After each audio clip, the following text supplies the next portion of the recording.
Esta é a rádio do Apostolado Nossa Senhora do Rosário de Lepanto. Aqui você obtém estudos e temas católicos, tudo sobre a nossa Santa Igreja.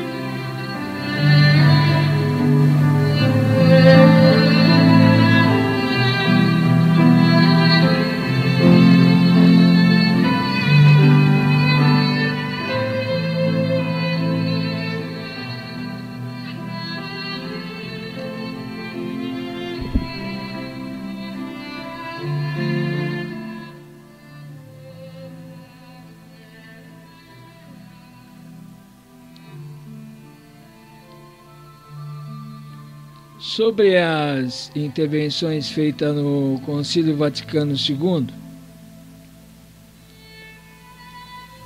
um tema muito interessante que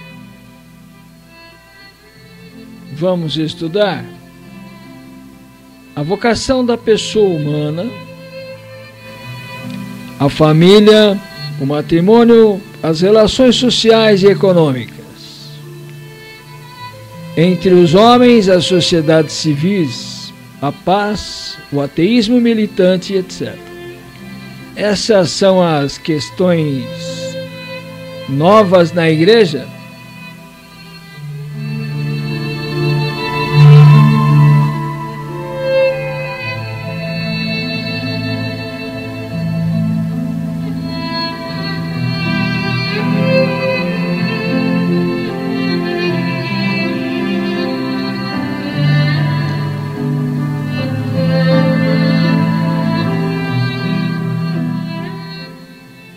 Este é o tema que vamos estudar hoje.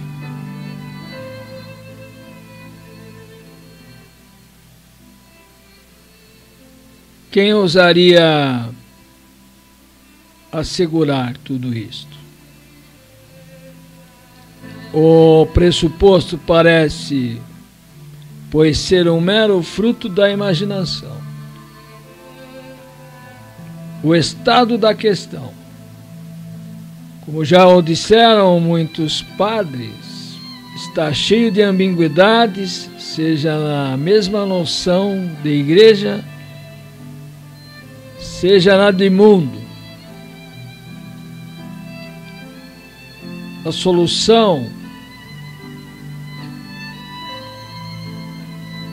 é a Igreja Romana, mãe e mestra de todas as nossas igrejas. Todos devemos nos reunir nela.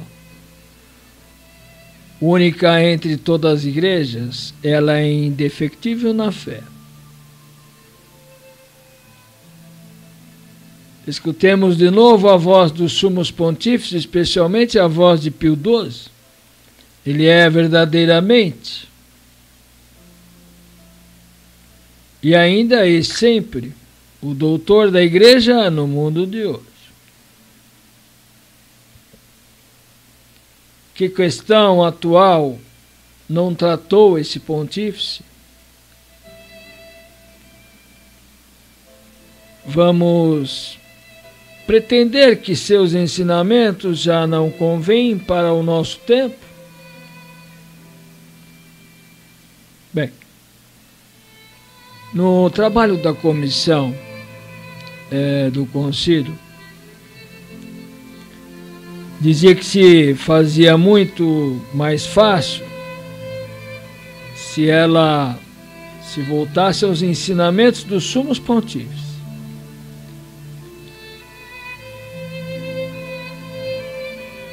Por que teria que abandonar um tesouro assim, de tanta importância?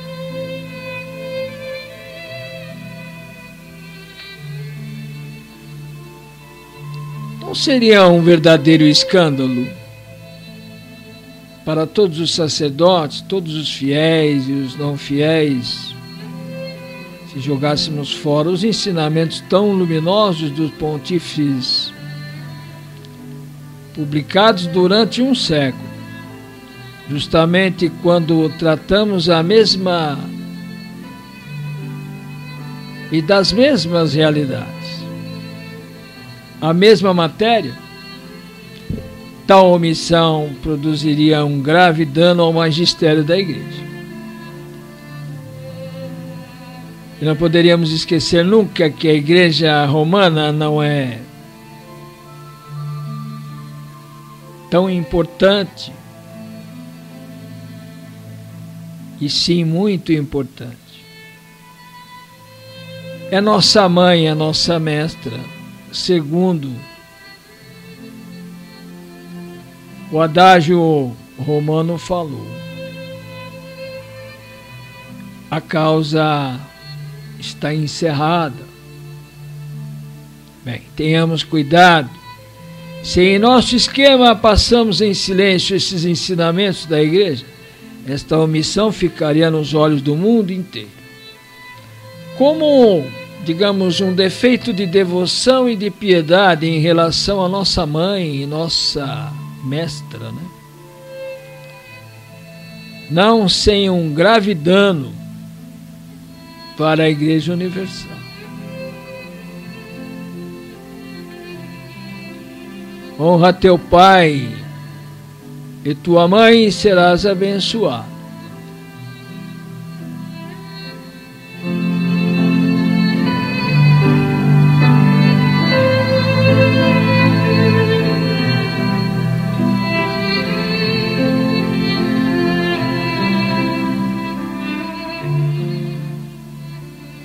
No 5º capítulo do Vaticano II,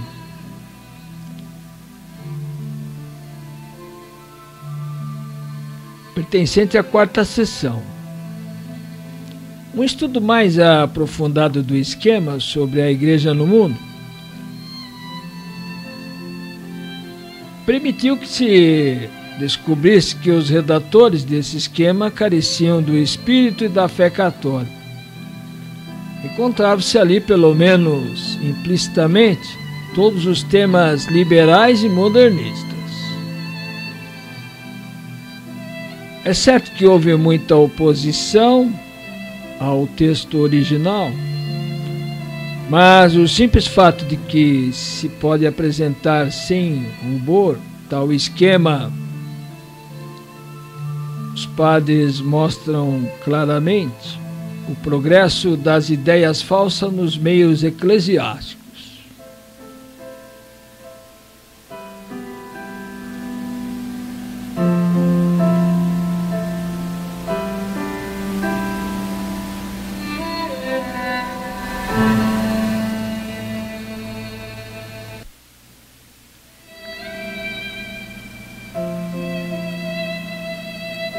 Na 10ª intervenção, em 9 de setembro de 1965, foi tratado sobre a Constituição, a Igreja no mundo de hoje.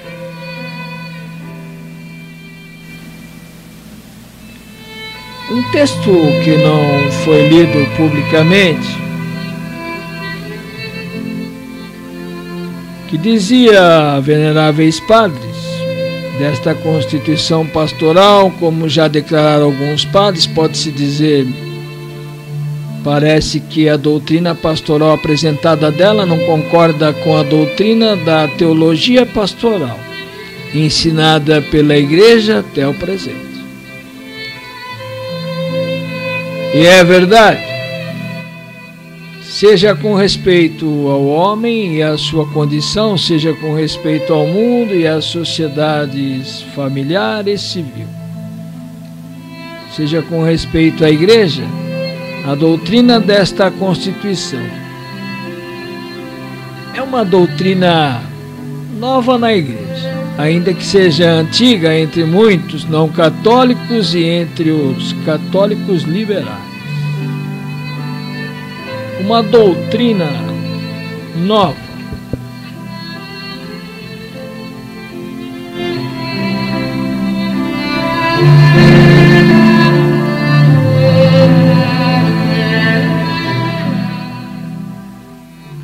Em diversas passagens, certos princípios são afirmados em contradição flagrante com a doutrina tradicional da Igreja.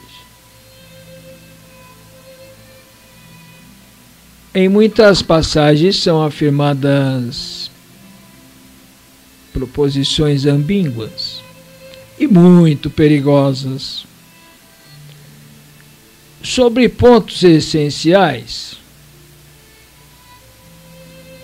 nesta matéria, muitas omissões fazem impossíveis as verdadeiras respostas.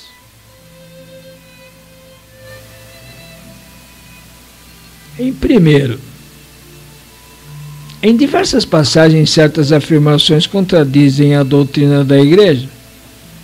Por exemplo, a Igreja sempre ensinou e ensina a obrigação de todos os homens de obedecer a Deus e às autoridades constituídas por Ele, a fim de que voltem à ordem fundamental de sua vocação e recobrem assim a sua dignidade. O esquema diz ao contrário. Ele diz que a dignidade do homem está em sua liberdade de consciência, e tal como para que atue pessoalmente, persuadido e movido em seu interior. Isto é, de boa vontade e não empurrado por uma causa externa ou pela violência. Esta falsa noção da liberdade e da dignidade do homem leva às piores consequências. Conduz especialmente à ruína da autoridade. Por exemplo, no pai de família, arruína o valor da vida religiosa.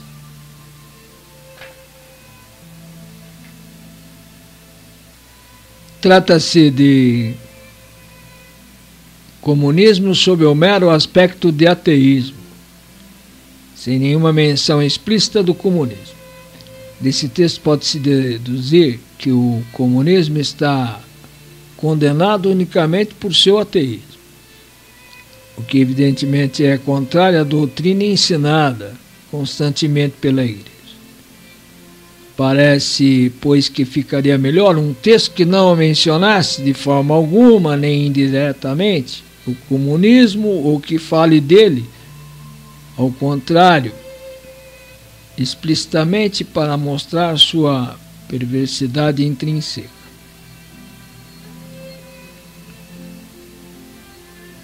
Disse, por sua encarnação, o Verbo de Deus Pai assumiu, por exemplo, o homem, corpo e alma. E isto é verdade. Daí que ele sacrificou toda a natureza criada por Deus, inclusive a matéria, de modo que tudo o que existe toca a sua maneira o seu Redentor. Bem, isto contradiz, evidentemente, não somente a doutrina tradicional, senão também a prática universal da Igreja. Se isso fosse verdade, em efeito, para que os exorcismos de todo o que serve para o uso dos cristãos, se toda a natureza está santificada, por que não está a natureza humana? O capítulo do matrimônio apresenta o amor conjugal como o elemento primário do matrimônio, do qual precede o elemento secundário. A procriação, ao longo do capítulo que diz sobre o amor conjugal e matrimônio, estão identificados. Isso também é contrário à doutrina tradicional da Igreja. E se o aceitasse, seguir-se iam as piores consequências. Se poderia dizer, em efeito, não há amor conjugal, portanto não há matrimônio. E quantos matrimônios há sem amor conjugal? São, contudo, autênticos matrimônios. Em muitas passagens são afirmadas preposições ambíguas e, portanto, perigosas. Hoje, quanto ao demais, se fala que antes todos os habitantes da Terra, de qualquer raça, cor, opinião, origem social ou religiosa, que devem reconhecer que todos os homens têm uma sorte comum, tanto na prosperidade quanto na adversidade, que todos devem tomar um mesmo caminho, a um fim somente entrevisto até que através de sombras. O que dizer? E a mesma preposição volta ao fim do esquema, que diz que fazendo isto conduziremos todo o gênero humano a uma via de viva esperança, dom do Espírito Santo, que por fim um dia será admitido para a glória do Senhor, em um mundo sem fim, em uma paz e uma beatitude perfeita. Preposições como estas requerem, ao menos que se pode dizer, maior claridade para evitar-lhes falsas interpretações. O caráter social do homem está manifestadamente exagerado, de onde muitas preposições de uma ou outra forma são errôneas. Ao morrer, o homem deixa no mundo uma mudança, seja para a felicidade, seja para a desgraça de seus irmãos. E as inumeráveis crianças mortas antes da idade da razão, ninguém é salvo só ou somente por si, tal qual esta preposição simplesmente não pode ser admitida.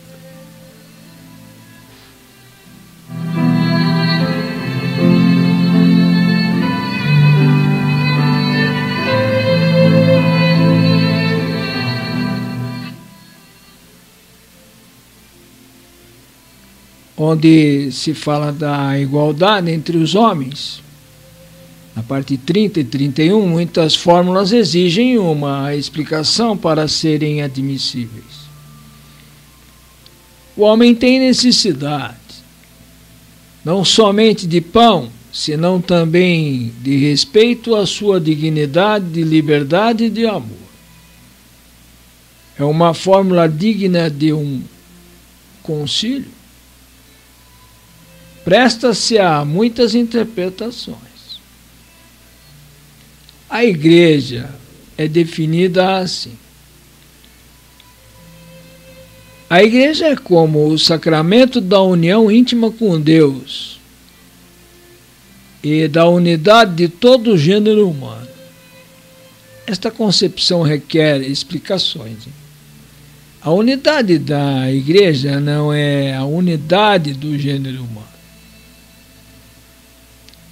Inumeráveis preposições contêm ambiguidades, porque, em realidade, a doutrina de seus redatores não é doutrina católica tradicional, senão que uma nova doutrina, misturada aí de telhardismo, muitas omissões graves dão ao esquema um caráter de irrealismo.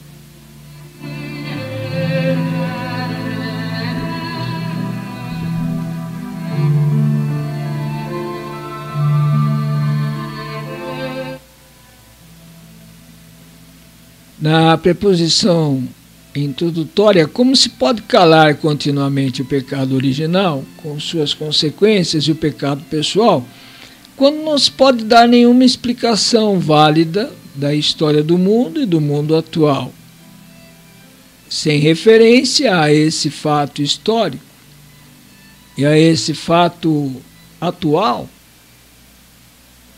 No capítulo sobre a vocação da pessoa humana, Como pode-se conceber homem sem a lei moral? Como se pode falar da vocação do homem sem falar do batismo e a justificação pela graça sobrenatural? Essas omissões são das mais graves.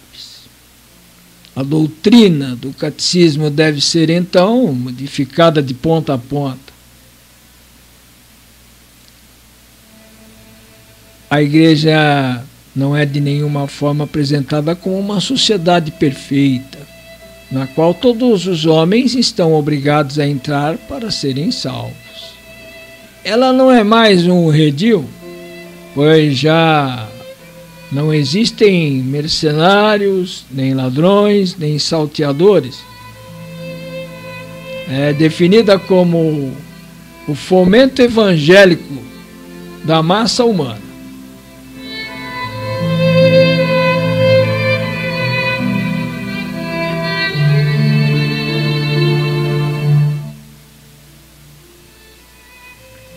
Qual pode ser então essa justificação de toda a humanidade?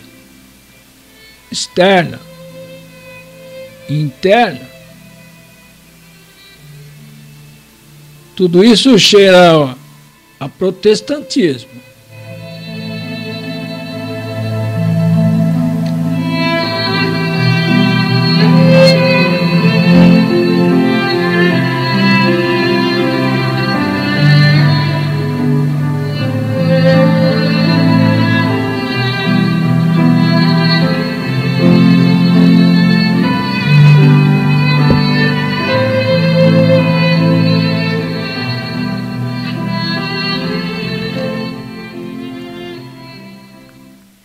Sobre a dignidade do matrimônio, fala-se apenas do sacramento, do qual fluem inumeráveis graças para os esposos e a família. Para piorar, a alusão ao sacramento é deficiente. Assim, agora, o Salvador dos homens, esposo da Igreja, vem ao encontro dos esposos cristãos pelo sacramento do matrimônio. O que dizer? Porque tanto laconismo sobre uma realidade tão sagrada, tão nobre, fonte de santidade para toda a sociedade? Bem, concluindo,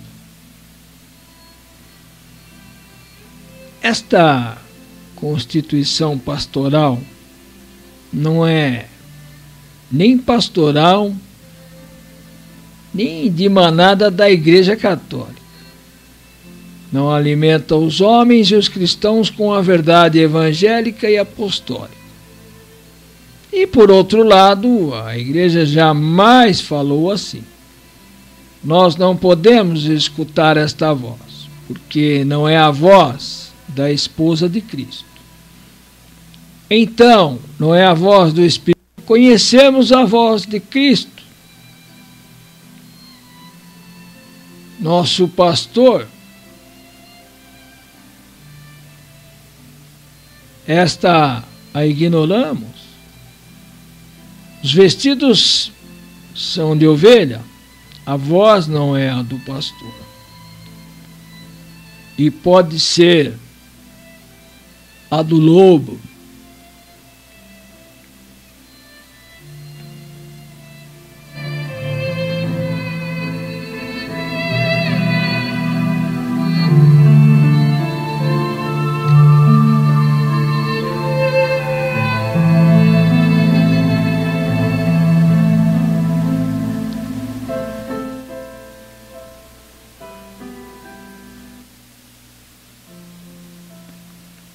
A NSR Lepanto, mais uma voz da tradição católica.